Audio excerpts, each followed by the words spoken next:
want to continue on giving some perspective on what this means as Israel saying they are at war. And of course, we're going to bring in the founder of the ALMA Research and Education, Sarit Zahavi. Thank you so much for joining us here on Live Now from Fox. And of course, it is a very difficult 24 hours in that region and globally.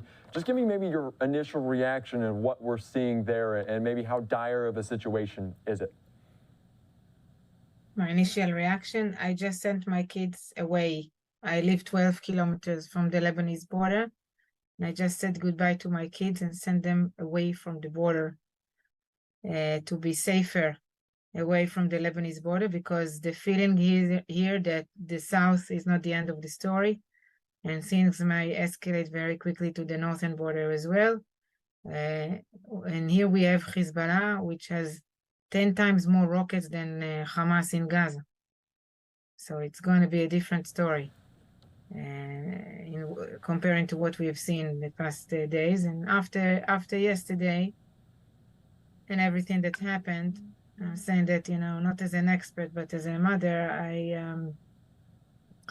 I felt that all scenarios are on the table.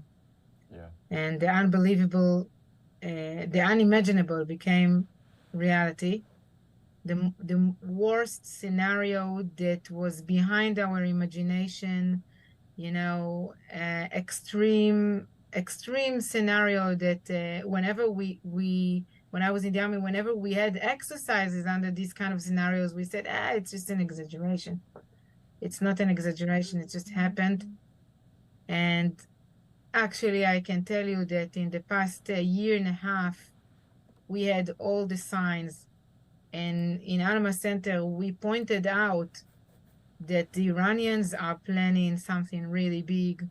We wrote about it so many times that what we are not on the Gazian border, we are on the northern border. And what we saw on the northern border was preparedness to war. We saw the building of positions and Hezbollah operatives on the border. And for us, it was clear. And Iran was saying that clearly of propaganda, in propaganda, that it's going to execute a campaign of multi-front attacks against Israel from the north, from the south, from Syria, I don't know, Yemen, whatever. IDF spoke about it as well, but it seems like even though the IDF warned against it, I'm not sure it truly believed that it's going to happen the way it actually happened. Yeah, certainly a lot of emotion there in your voice, and I can hardly imagine what you're going through to send your children away, to make sure they are in safe hands, in safe areas as well. But maybe is that similar for people around you in this region that you're in? Of course, maybe not necessarily on the south, but on the north side of what's going on there. Is it a similar scenario for other mothers, other fathers there in that region?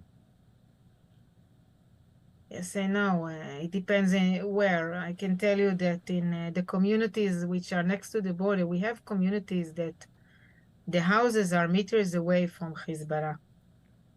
Meters, feet away. So in these communities, there was an evacuation of the population that started in the afternoon.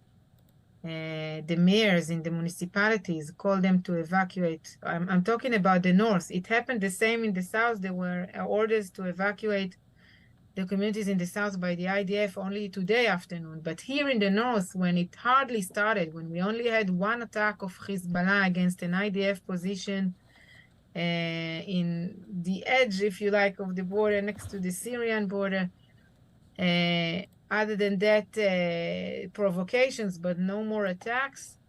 And yet, the population next to the border was evacuated.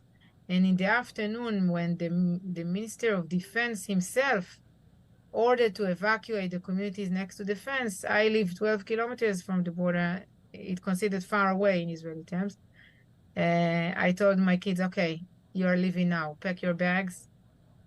And I send them away from me. So within range of 12 kilometers, I can tell you that not everybody is evacuated. Many people are still here. Okay. And it's a dilemma. It's a dilemma that we are all facing over here. Yeah, and like you said, a reality that you didn't think was possible. You said unimaginable there as well. And I want to get back into maybe as the founder there of ALMA Research and Education, you specialize in Israel's security there as well. You didn't think this was necessarily a possibility. You did train for it as well. Can you give me a little bit of background on maybe why you think those things to be true, why maybe training and people didn't believe that this was a reality? It's all about conception. There is a gap between what you train for, and we trained for that, and what you actually believe that will happen. And since we live here and it's about our lives, you can't believe it is happening. You can't believe this is what is going to happen. You train for it. You make all the... Look, I'll tell you something. I came to live up north 16 years ago with 2 young children. After I was assigned to the Northern Command, it was a year after the previous war.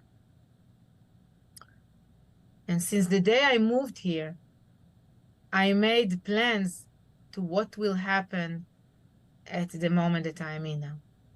I knew this moment will come. And I told my kids today, you are leaving now because I knew this moment will come. I knew that I will have to face this moment. I knew that. And I never spoke about it with anybody.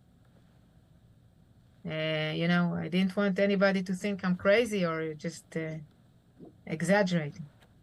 But I knew this moment will come. And many of the people that are living here up north and experienced the war in 2006 and are watching daily the hate of Hezbollah. Look, Hezbollah excavated tunnels in a very rocky soil, a project that cost a lot of money and took them about a decade. Tunnels, can you imagine drilling a tunnel of 250 feet below the ground? This is 22-story building below the ground and almost half a mile long. And if you visit this tunnel, and I've visited the tunnel a few times, you can smell the hate. That is... when you see that, you understand that everything is possible. Yeah. And yet, you don't want to believe because, you know, in the everyday life, we were happy here. That is a great perspective to have on it. Just a very interesting just to see your perspective on it as well. And of course, you potentially prepared for it and you're ready for this moment now. What comes next? Again, the gap between the mother and the expert. The expert, what comes next is multi-front campaign, meaning that the northern border is not going to stay quiet. The incident this morning was part of a bigger story, which I can't tell you exactly why it didn't happen until now. I don't know. But the feeling here that it's going to happen. I believe we will see limited, and again, I'm very careful when I'm saying limited, but limited attacks from Syria as well. It can happen. It happened in the past, of drones, of rockets that will be launched from Syria as well. And it's going to take time. It's not going to end within, I don't know, 1 or 2 days. It's going to take time. We're still burying the dead. I want everybody to understand. You experienced September 11.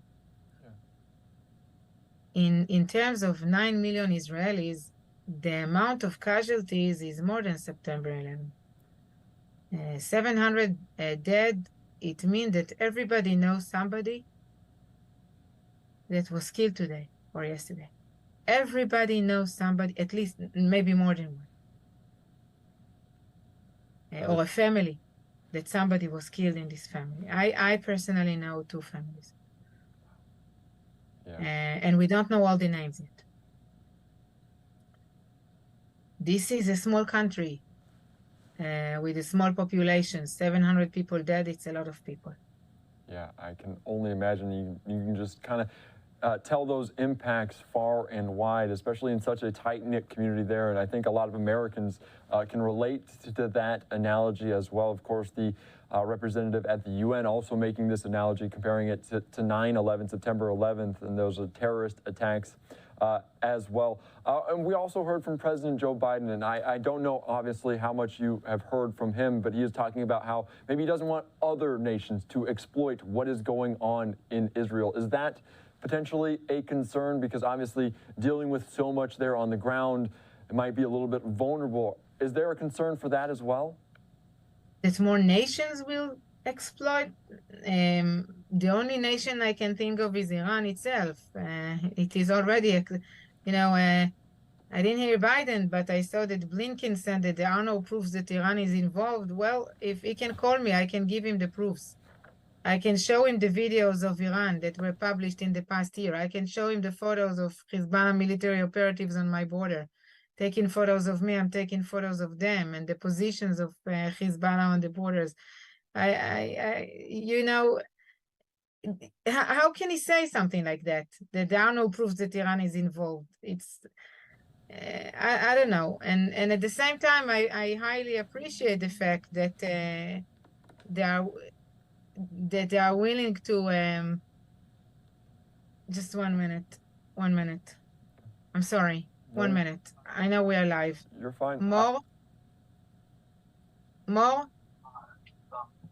תתקשר לירון. כן, ביי. I'm sorry. No, you're fine. You, as a mother and as obviously the founder, you are dealing with a lot there. Like you said, the dilemma, but continue on with those thoughts as well if you want. I'm saying that I highly appreciate the commitment of President Biden to the state of Israel. For us as Jews, nothing is obvious. No support is obvious ever. And this was very encouraging. The fact that he promised to be there, and not only with words, but also with deeds. We're going to need a lot of help. Yeah, definitely. And here I want to say something, which I'm going a little bit to more strategic levels here. Iran is behind it, and Iran, it's a global threat. It's not only a threat against the state of Israel. Iranian drones attacked in Ukraine, and they are positioned in Caracas in Venezuela within the range of Miami. And it encouraged terror all over the world. And this is before talking about the nuclear program of Iran, that is definitely not only Israel's problem. I kept saying, whenever I meet a lot of foreigners and delegations that are coming to Israel, and I brief outside of Israel, and every time they ask me, when is Israel going to attack Iran? And I don't understand the question.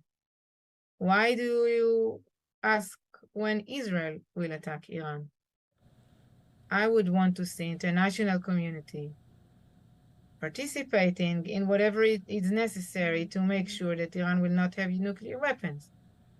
And this cannot be promised with just the words of commitment of the Iranians, as they committed not to use the unfreeze the billions of dollars except for humanitarian needs. I don't know, there was a promise that was made in English, and there was a different saying in Persian. And in Persian, they said very clearly that they will use this money any way they want. Yeah. And we published that. Of course.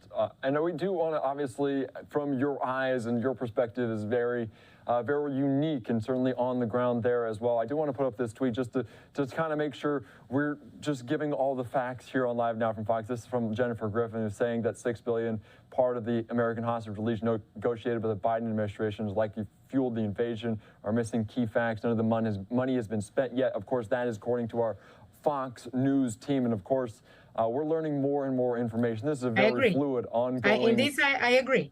I agree.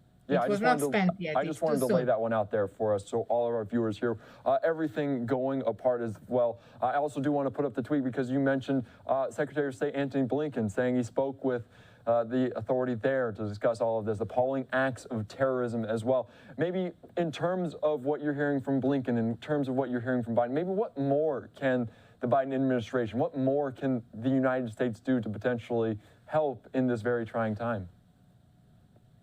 Well, Biden commitment to Israel is amazing, and I believe that there will be a lot of deeds behind that with regard to military assistance.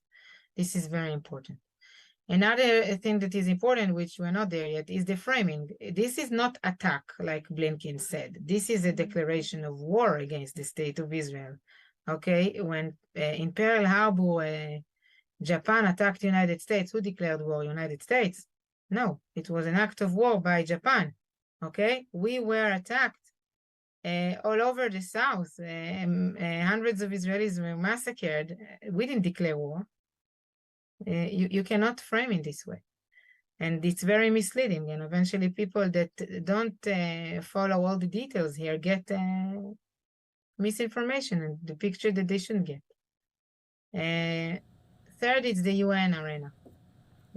We're going to be there in a minute. We're not there yet, but the UN arena is very important because in a minute there will be casualties. There are already casualties in Gaza and probably will be more. And if something will happen here in the Lebanese border, it's going to be the same because both terrorist organizations are using their own people as human shields. They are accountable for the killing of their own people, not Israel. Yeah. And this is very important. This is very important because eventually each conflict, we ended up with a resolution that didn't enable us to finish the job against Hamas or against Hezbollah. This time, it is clear that we must create a new reality on our borders, whether it's on the north or in the south. We cannot, it's not just another round. It's different. We must create a change here and bring prospect to our children. What would I say to my kids if in 2 years everything will happen again? Yeah, that is a very good point, especially coming from a mother, certainly talking about the strategic nature of everything as well. Sarit Zahavi, thank you so much for joining us. I know it's a very difficult time for you, your family, for the country, the region as a whole. Before I let you go, I just want to give you the floor a little bit, and if there anything else that you want to add to our national audience here, our international audience, before I let you go. What can I say? Pray for us.